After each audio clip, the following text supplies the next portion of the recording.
How's it going, everyone? Welcome back to another installment of my Legendary Weapon review series. Today we're immersing ourselves in Destiny 2's vast arsenal. Within a broad spectrum of alternatives, deciding on the most effective weapon for each specific situation is a demanding endeavor. In this Legendary Weapon review, I'll be straightforward and to the point. This series offers practical insight into a weapon's functionality, whether it's a crucial choice for active use, valuable for specific scenarios, or just suitable for dismantling into legendary shards. I'll efficiently discuss any suggested PvE god rolls and the contents that benefit from this weapon.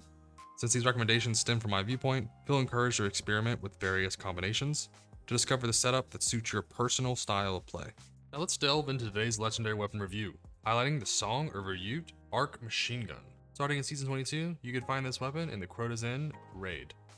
After acquiring 5 weapon patterns, you gain the ability to craft this weapon within the Throne World, providing you the opportunity to level it up and fully customize your potential god roll. This machine gun is a solid choice if you're seeking to complement your seasonal artifact, as in Season 22, you have the ability to stun overload champions with the Unstoppable Machine Gun perk. This weapon's damage output is incredible compared to other alternatives, placing it in the best of Season 22's weapons, I'd say. Keep an eye out for a god roll drop, as having this weapon for your hardest encounters would be highly recommended. For this weapon's ultimate PvE god roll, I'd like to recommend the best combinations and where to use those combinations this time around. To start, I'd recommend Reconstruction Target Lock, so you'll have a large amount of ammo built up in your magazine. This will be needed to sustain consistent firing to make Target Lock extremely effective. Target Lock will be the highest damage output option out of the perk pool. We also have Rewind rounds, and Bait and Switch. This may mainly be used for boss damage and Grandmaster content. You'll be able to restore ammo back to your clip with the amount of hits on the target you had, and with Bait and Switch, you can do a huge amount of damage when you correctly activate by hitting 3 targets with 3 weapons cycled. Finally, a perk combo I'd really suggest giving a go will be Feeding Frenzy and Volt Shot. This will allow you to reload really quickly to activate Volt Shot whenever you need a large jolt to jolt a target. This may not seem impressive now, when overloads are no longer cleared with machine guns per the artifact. This may be very effective. Also, as a side note, Demolitionist on a machine gun is amazing.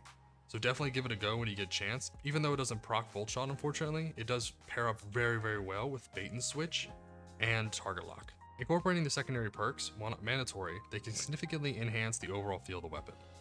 For the barrel slot, I'd recommend Arrowhead Break. This perk features a lightly vented barrel, offer excellent recoil control, and a noticeable boost in handling. For the magazine slot, I'd recommend Extended Mag, which will greatly increase the magazine size, but reload a little bit slower. This will be the best for Target Lock and Bait and Switch builds, and for the Volt Shot build, I'd recommend Ricochet rounds. The origin trait we have for the Song of Ryut is the Cursed Thrall perk, which activates after defeating a target with a melee attack, as your final blows of this weapon cause target to explode for a short duration. 3 damage when you're already going to be meleeing all around anyways with an arc build might make this absolutely insane.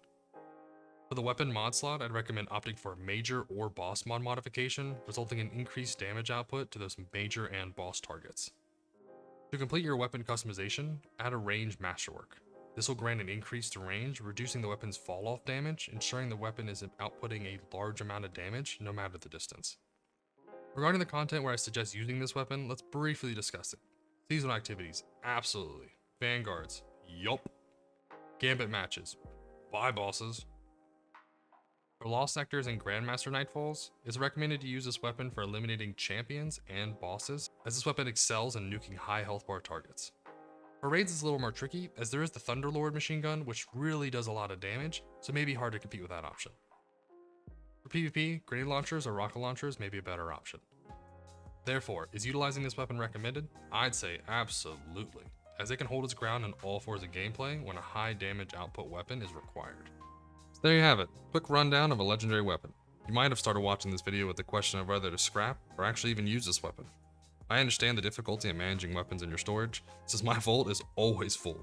I could genuinely relate to the uncertainty and the frustration it brings.